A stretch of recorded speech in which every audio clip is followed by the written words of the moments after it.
Olá, ouvintes da Rádio Mulher, da Rádio Calheta e de todas as plataformas digitais do Fórum Swap.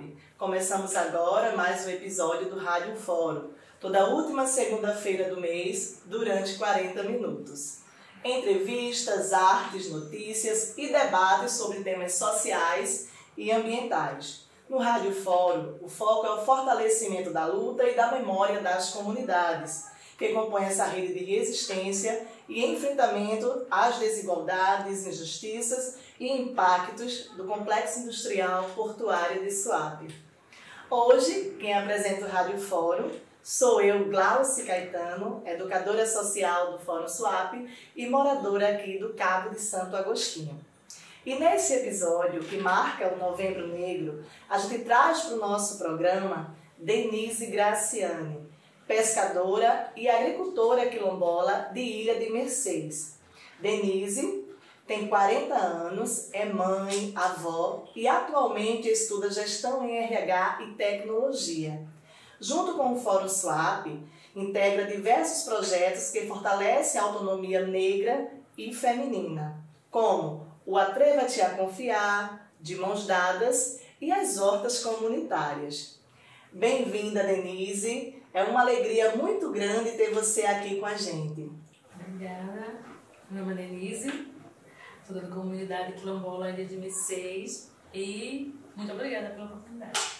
Você é nascida e criada em Ilha de Mercês, uma comunidade tradicional quilombola em Ipojuca, um território que guarda a história do povo negro do Brasil e que simboliza a resistência diante das atrocidades da escravidão. Conta um pouco sobre Mercês, o que você conhece da história desse lugar e o que você tem escutado dos seus, dos mais velhos. Mercês é uma caixinha de surpresa. Eu escutava muito do meu pai, né, que hoje ele é falecido. Tinha uma cacimba, né, vamos falar das histórias, né, aqui as pessoas mais conhecem, que tem uma cacimba chamada Cacimba do Melo. Então, assim, essa cacimba era uma fonte de água mineral. Hoje, essa cacimba se encontra dentro da refinaria Abreu e Lima. A comunidade não tem mais acesso a essa cacimba. Então, assim, uma das histórias que eu mais lembro, que os mais velhos contavam, é que essa cacimba tinha um ganha-mão de ouro. Então, todo mundo que ia pegar água nessa fonte, né, que é uma fonte de água mineral, ela é bem do lado do mangue. Quando a maré está cheia, a água da maré entra dentro da cacimba, ela fica suja. Quando a água sai, ela volta e fica limpa novamente. Então, assim, todo mundo que pegava nessa cacimba ia bem na pontinha do pé, que era para pegar o famoso ganha-mão de ouro. Então, assim, lá no engenho, no quilombo, essa é uma das histórias que a gente mais escutava, né? Mas, assim, o engenho, ele tem muita história para contar. Infelizmente, estão escondidas, não tem muitas evidências, né? A nossa Igreja Católica, o imperador, né, Dom Pedro, eu não lembro se foi primeiro ou se foi segundo, mas ele dormiu uma noite na Igreja Católica do Quilombo de Mercês. Então, assim, são essas histórias que alguns moradores não conhecem, desconhecem, não são contadas. Tem fatos e relatos que atrás dessa igreja, que tinha um estábulo, atrás dessa igreja era um cemitério de escravos.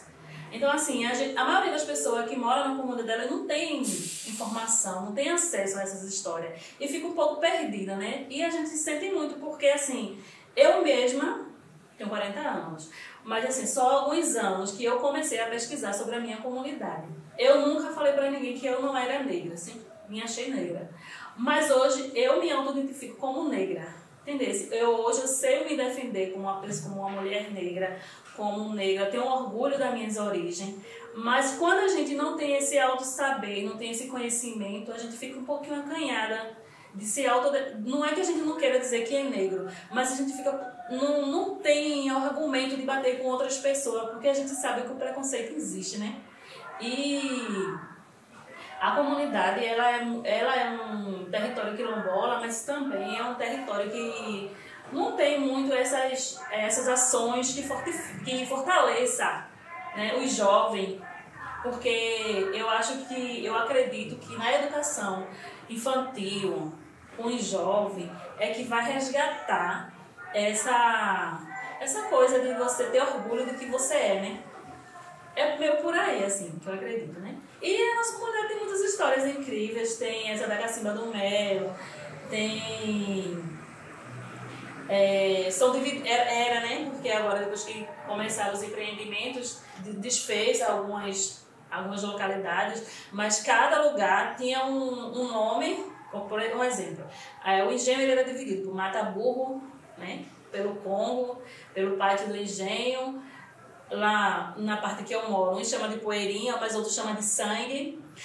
Tudo isso tem uma história por trás disso, né? Você acha que essas histórias ajudou você também a se reconhecer como quilombola? Sim, com certeza. Depois de mais de 350 anos de resistência, a escravidão que esse povo já passou, né? Atualmente o Quilombo Ilha de Mercês enfrenta, né, uma outra ameaça, né, gigantesca e constante, que é as instalações dos megas empreendimentos no complexo industrial do Suape. Como isso tem afetado o modo de vida de vocês? Conta um pouco pra gente, né, o que esses impactos têm ocasionado no território e como vocês têm percebido as mudanças. Os impactos são um exemplo. Antes, a gente não tomava água da Compesa, era único e exclusivamente de cacimbas. Hoje, a gente não tem nenhuma cacimba na comunidade, porque as águas da cacimba ficaram salinizadas, né? Não servem para beber. Então, assim, se tem só a cacimba lá, a gente não vai deixar aberto porque tem crianças, né? Automaticamente já vai arrumar um meio de destruir aquele ali, porque não está servindo de nada. Com esses empreendimentos, quem vivia da agricultura, ele não consegue tirar mais aquela quantidade de mandioca, de milho, porque assim não dá. As terras elas ficaram arenosas, ela mudou, né? O ecossistema mudou tudo e não sai mais, não tem mais. Um exemplo, você tinha um plantio de macaxeira que você colhia 100 quilos, hoje você colhe 40. E no mangue, eu lembro que quando eu era pequena, meu pai falava, olha, quando você vier da escola, você vai levar meu café no mangue. Para muita gente isso pode ser um ato de... tá obrigando uma criança também. Mas para mim, para o meu irmão, era como se fosse uma diversão, era uma brincadeira. Era um momento que a gente ia para tomar banho, para ajudar, né? Porque toda criança gosta de estar perto do pai, né? Sim, sim. Então, assim, eu lembro que eu pegava quilos e mais quilos de camarão, siri, peixes. E hoje não tem mais, não tem camarão. O peixe é pouco. Depois que fizeram o barramento, diminuiu a quantidade, né? Abriu um pouco o barramento, tá chegando já mais um pouco, mas a gente sente que não é mais a mesma coisa, né? Justamente sobre esse barramento, Denise, uma das ações mais violentas, né, que Suape cometeu foi o barramento do rio Tatuoca. Para quem não sabe, em 2007, quando estava sendo construído o estaleiro Atlântico Sul, a empresa construiu uma via de pedra de 180 metros, passando por cima do rio. O que era para ser uma obra provisória acabou embarreirando o rio permanentemente. Conta pra gente como isso impactou a vida de vocês enquanto comunidade pesqueira. Na nossa comunidade, cerca de 40% a 50% da comunidade é pescador. Então, assim, quando esse barramento estava totalmente fechado, né, que agora abriu parcialmente, os pescadores que viviam de sururu não existem mais na nossa comunidade, agora que está voltando um pouco, né? Ostras morreram todas. Tem lugar que tem hectares de mangue que morreu, por quê? Porque como o mar não entrava no mangue para lavar os mangues, não renovava, né, o oxigênio, tudo. Então, com isso, morria peixe, camarão, siri. Os pescadores pescavam, mas, assim, tem pessoas que fazem tapagem no mangue que dura de 1 a 2 dias para pegar, né, para voltar para casa, assim. Então, assim, eles pegavam 100, 200 quilos de peixe e hoje ele faz esse mesmo processo e só pega 40, 50 quilos de peixe. Então, assim, é uma diferença muito grande para quem vive da pesca, único e exclusivamente da pesca, né? Porque tem pessoas na comunidade que trabalham, que pesca para ajudar, mas tem pessoas que só vivem realmente da pesca. Então, esse é um impacto muito grande, já que, apesar de o porto ser dentro do Quilombo de Nicés, porque as pessoas falam que a gente mora dentro do Porto de Suape. Não. O Porto de Suape está dentro do Quilombo de Nicés. Meu pai nasceu em 1939, Porto de Suape foi fundado em 1959. Então, daí já dá para fazer uma conta, né? Simples, que a gente não invadiu nada, fomos invadidos. Apesar de a gente morar dentro do Porto de Suape, não temos acesso a emprego ao Porto de Suape. Se a gente colocar currículo ali e falar que é da comunidade, possivelmente não vamos ser chamados. E temos pessoas capacitadas na comunidade para trabalhar em qualquer área ali, viu? Mas não somos chamados. Então, Denise, em 2021, 14 anos de atraso, Suape começou o processo de reabertura de 30 metros do rio. Mas mesmo com decisão favorável da Justiça, a reabertura completa, a empresa ainda não cumpriu. Como vocês enxergam esse processo? O que vocês esperam? A gente espera que realmente seja feita o que a lei determinou, não é verdade?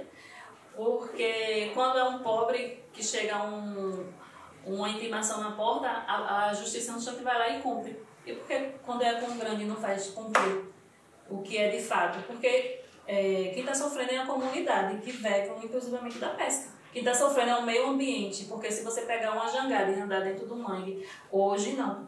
Você não vai ver tanta coisa, porque já deu uma melhorada. Mas se você entrasse no mangue há 3 anos atrás, você chorava. Pois era tu praticamente pedindo socorro. Morrendo de fome, você cortava assim, alguns galinhos do mangue que você achava e jogava, viu um monte em cima, praticamente pedindo socorro. Os sururus, eles morreram todos. Não tem mais sururu naquela área, principalmente na área que eu vivo. Não tem mais, porque morreram tudo. Para você ter ideia, nasceu espécie de planta que não é do mangue, como o pé de dendê. Pé de dendê vai nascer dentro do mangue. Então, assim, né, é bem complicado, né? É isso mesmo, Denise.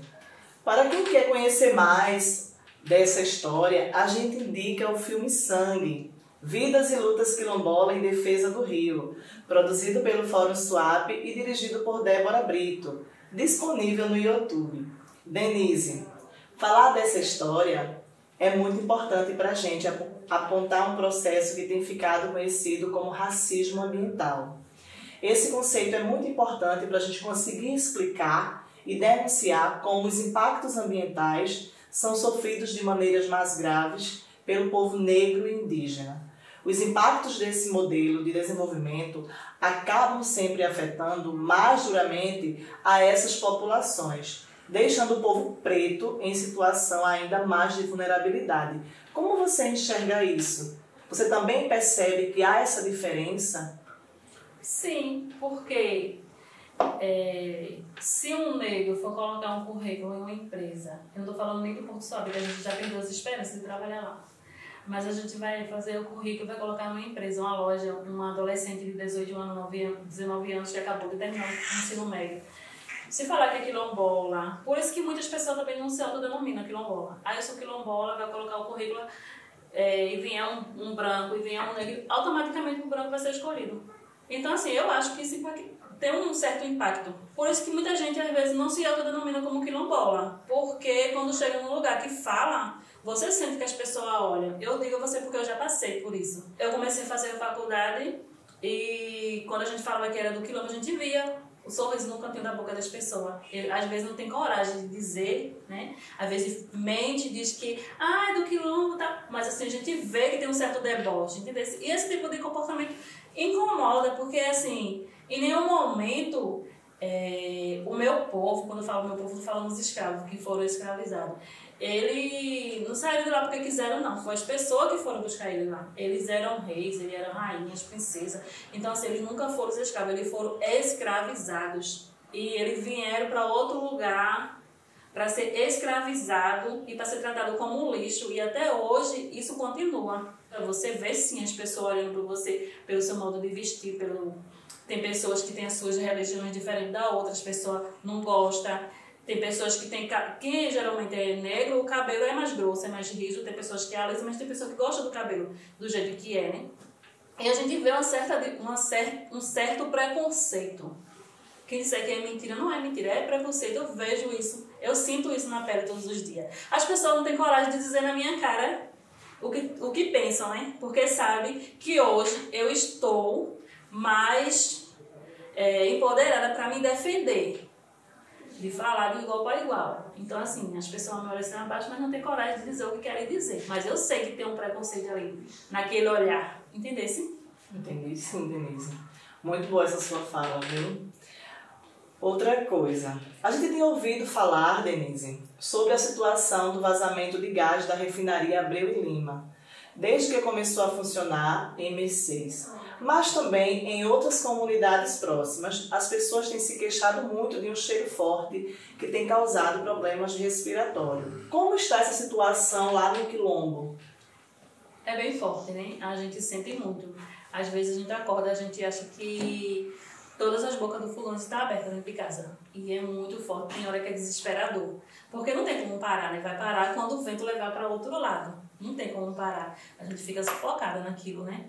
Recentemente, a refinaria fez uma ação na comunidade, na escola, dizendo que vão fazer um filtro que vai melhorar. Não é porque ele quer, né? É porque eles estão sendo obrigados pela justiça, né? O pessoal de Ipojuca do condomínio, né? Porque se fosse a gente do Quilombo ia ficar por isso mesmo. Mas como é o pessoal do condomínio, o pessoal para lá está fazendo uma ação, aí disse que vão colocar um filtro para dar uma aliviada. Mas tem dia que, assim, tem dias que é cheiro de gás de cozinha, mas tem dia que é como se fosse um esgoto.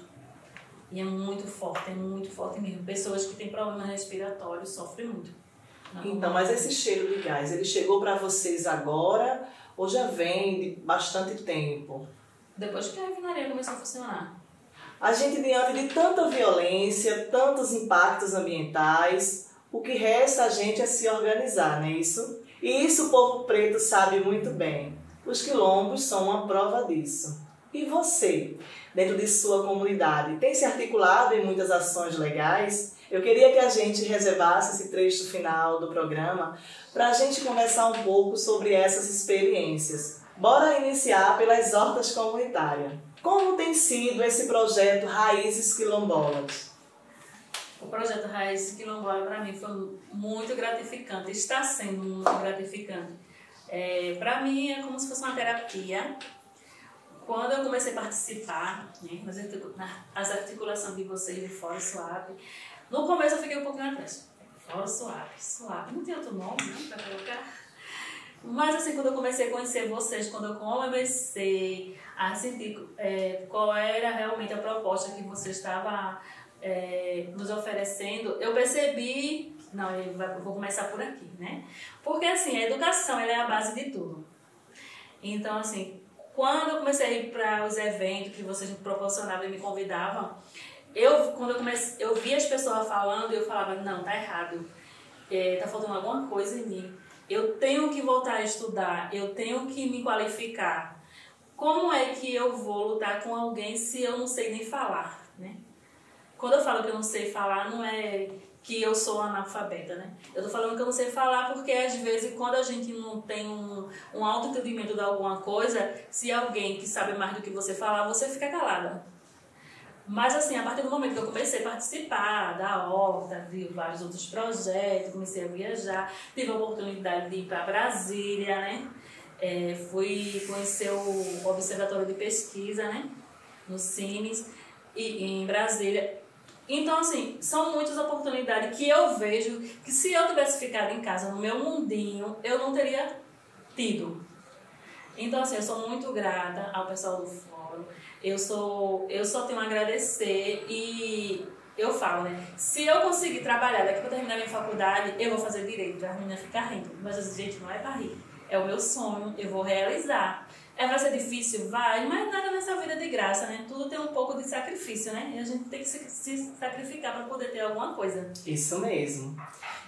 Agora também, junto com o Fórum, né, e outros coletivos de mulheres da região, vocês estão fazendo parte, né, de um outro projeto, o Atreva-te a Confiar. Quais são as ideias que vocês têm tido e o que vocês pretendem realizar, né, com a chegada desse novo projeto? Projeto lindo do Atreva-te, né? Tá nos dando um voto de confiança. E assim, a gente, como na minha comunidade, apesar que com o aquecimento, toda essa revolução climática, a gente perdeu muitas fruteiras, mas temos bastante frutas ainda. Então, assim, a gente perde muita fruta. Então, por que não investir nessa área, já que a gente tem a matéria-prima? Então, com o projeto do Atreva-te, a gente resolveu fazer comportas, né? Geleias, doces, e fazer disso uma fonte de renda, porque também tem muitas, as meninas da horta, tem umas que não tem mais condições de trabalhar fora. Então, já deu certo, né?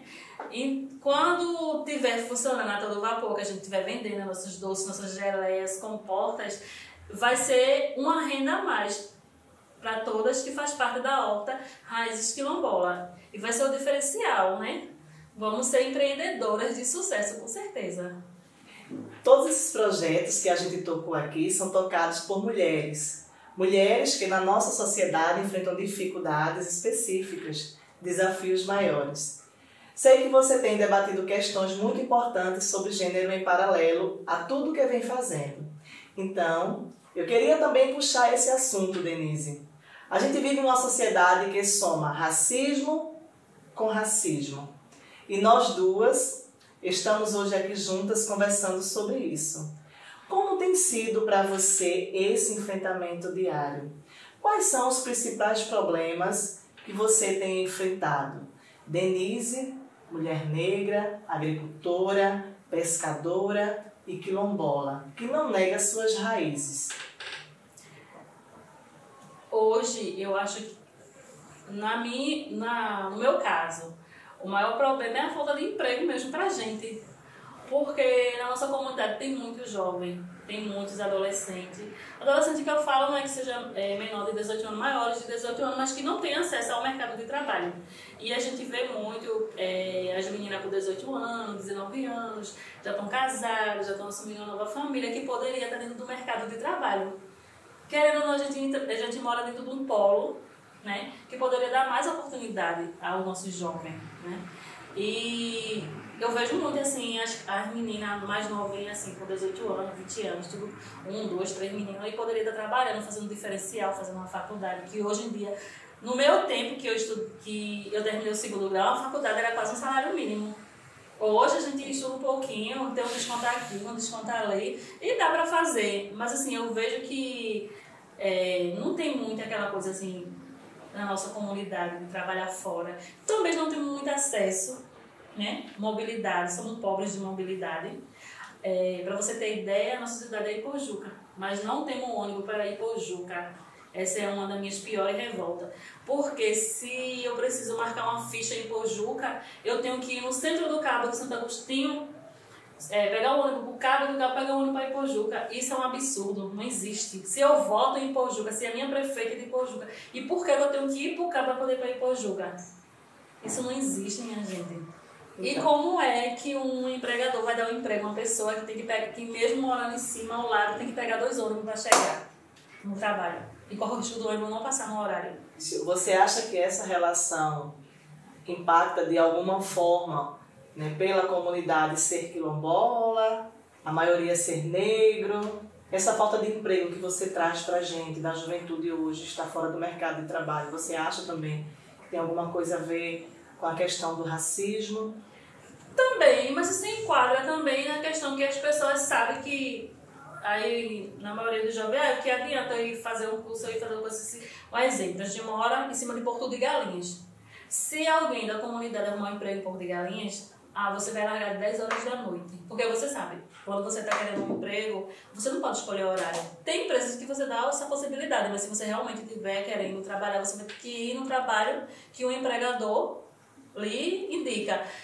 Você vai largar 10 horas da noite. Como é que uma criatura vai chegar ali de 10 horas da noite? Se às vezes a gente tá aqui no centro do Cabo, vai pro médico alguma coisa, chama o Uber não quer levar. 7 horas, 8 horas não quer levar a gente. Aí como é que a gente vai trabalhar numa empresa que larga 10 horas da noite? Não tem como. Então assim, isso meio que desmotiva os jovens a querer fazer mais alguma coisa. Porque também não tem aquela cultura, não tem aquela educação não tem alguém assim que chegue e motive os jovens a olhar, a lutar pelo que querem. Não tem, eu não vejo isso na minha comunidade, eu não vejo nenhum projeto assim voltado para os jovens, voltado para as crianças. Eu não vejo nenhum projeto que tenha. Tem um projeto em tal lugar que o jovem está fazendo um capoeira, que o jovem está fazendo um balé, que o jovem está fazendo computação. Eu não vejo na minha comunidade, eu não vejo isso. Entendeu? O jovem é muito solto, é muito disperso. Entendi perfeitamente, Denise. Então, estar hoje aqui é uma vitória muito importante para a gente, né? Faz menos de 150 anos que a escravidão acabou e os reflexos ainda são muito grandes. A luta é grande, mas é bom poder caminhar junto com você. Queria te agradecer demais por estar aqui hoje, né, nesse nosso programa e também por estar tocando essa luta tão importante junto com as suas, com as nossas. Obrigada, Denise, mais uma vez pela sua participação aqui conosco. Obrigada a você, obrigada ao Fórum. E é isso aí, né? Eu espero que algum jovem que esteja escutando, que pense um pouquinho, né? A gente é aquilo que a gente quer ser, né? E vamos querer ser alguém, assim, de querer estudar, de querer ter uma profissão, de querer... Não que não demos... Mas eu acho que quando a gente se forma, eu acho que é um orgulho muito grande para o pai e para a mãe, né? Então vamos querer se formar, vamos querer... revolucionar a nossa comunidade de qualquer forma, vamos querer ensinar os jovens, os nossos menores, mostrar um caminho, né? Isso mesmo. E você que está escutando a gente pela Rádio Mulher, YouTube, Spotify, manda suas sugestões, recados ou perguntas. Sua participação é muito importante para a gente. E não esquece de compartilhar e ajudar a gente ainda mais a difundir nossas pautas e conteúdos. E agora a gente segue para o nosso Momento Notícia. No Momento Notícia de hoje, a gente compartilha com vocês o seminário Desastre e Crime do Petróleo no Litoral Pernambucano e a Saúde dos Povos das Águas. Promovido pela Fiocruz Pernambuco, o evento é gratuito e acontece nos dias 29 e 30 de novembro no auditório do Ageu Magalhães, na cidade universitária, no Recife. Para mais informações, é só acessar portal.fiocruz.br. E no último dia, 31 de outubro, a Articulação de Comunidades, atingida pelo Complexo Industrial de Suape, visitou os territórios do Engenho Ilha e Juriçaca, em Ponte dos Carvalho. E quem também esteve presente foi o prefeito Queco do Armazém, que ouviu as queixas e reivindicações das duas comunidades, que vem há décadas sofrendo com os abusos por parte da empresa Suape. Foi destaque da conversa a situação gravíssima pela qual vem passando há anos o Engenho Juriçaca, onde existem cerca de 30 famílias vivendo sob condições extremamente precárias, aguardam indenização para saírem da terra. Atualmente, a principal questão das famílias de Juriçaca é que a Suape se recusa a pagar a indenização pela posse delas, mas ao mesmo tempo torna a vida no local absolutamente insuportável. Segundo as famílias, Suape destrói plantações, tapa cacimbas d'água, impede a instalação de energia elétrica, destrói cercamento dos sítios e permite que bois transitem livremente e destrua as plantações das famílias. O prefeito Queco do Armazém se comprometeu a mediar o diálogo com a empresa Suape e a farmacêutica Blau, que tem planos de se instalar na área, para que todas as famílias sejam indenizadas o mais rápido possível e de maneira justa. E se comprometeu também em atender às reivindicações da comunidade do Engenho Ilha, para que haja melhoria das estradas e da iluminação pública, abastecimento de água, apoio à agricultura e para que condicione a expedição de licenças ambientais à preservação do sistema de drenagem natural, dentre outras reivindicações. E para você que está ouvindo o programa ao vivo, hoje, dia 27 de novembro, acontece a audiência pública para debater o impacto ambiental e as dificuldades dos barraqueiros e pescadores na execução do trabalho de subsistência no Pontal de Maracaípe, A audiência acontece na Câmara de Vereadores de Ipojuca a partir das 10 horas. E para encerrar nosso programa hoje, a gente encerra com uma música muito simbólica desse Novembro Negro, que nos veio como sugestão da nossa entrevistada Denise. Denise pediu para ouvir Quilombo Axé, que a gente escuta agora, interpretada pelo Afoxé Oiá Alaxé.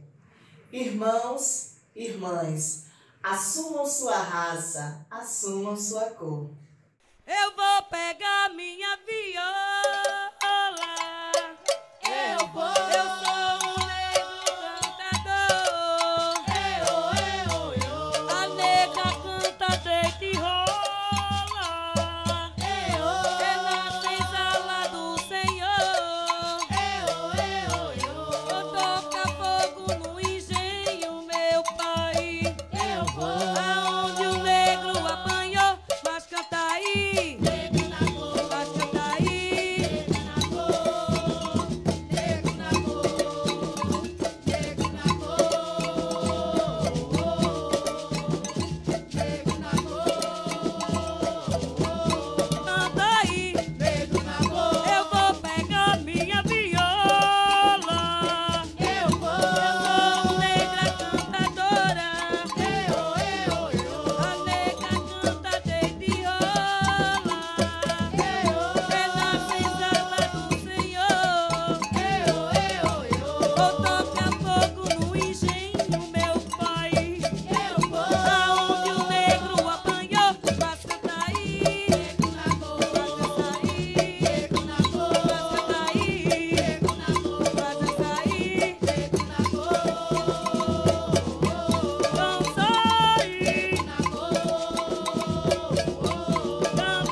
Nosso Rádio Fórum de Novembro contou com a apresentação minha, Glauci Caetano, e roteiro, produção e captação Chico Ludermir.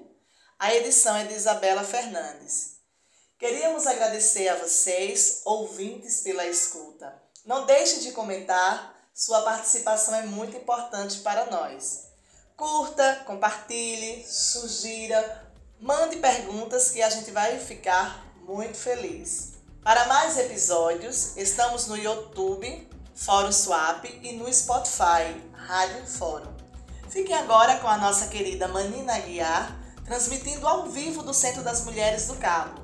A gente se encontra na última segunda-feira de dezembro, na Rádio Mulher e Rádio Calheta e nas nossas plataformas digitais. Sigamos juntos e juntas. Até lá!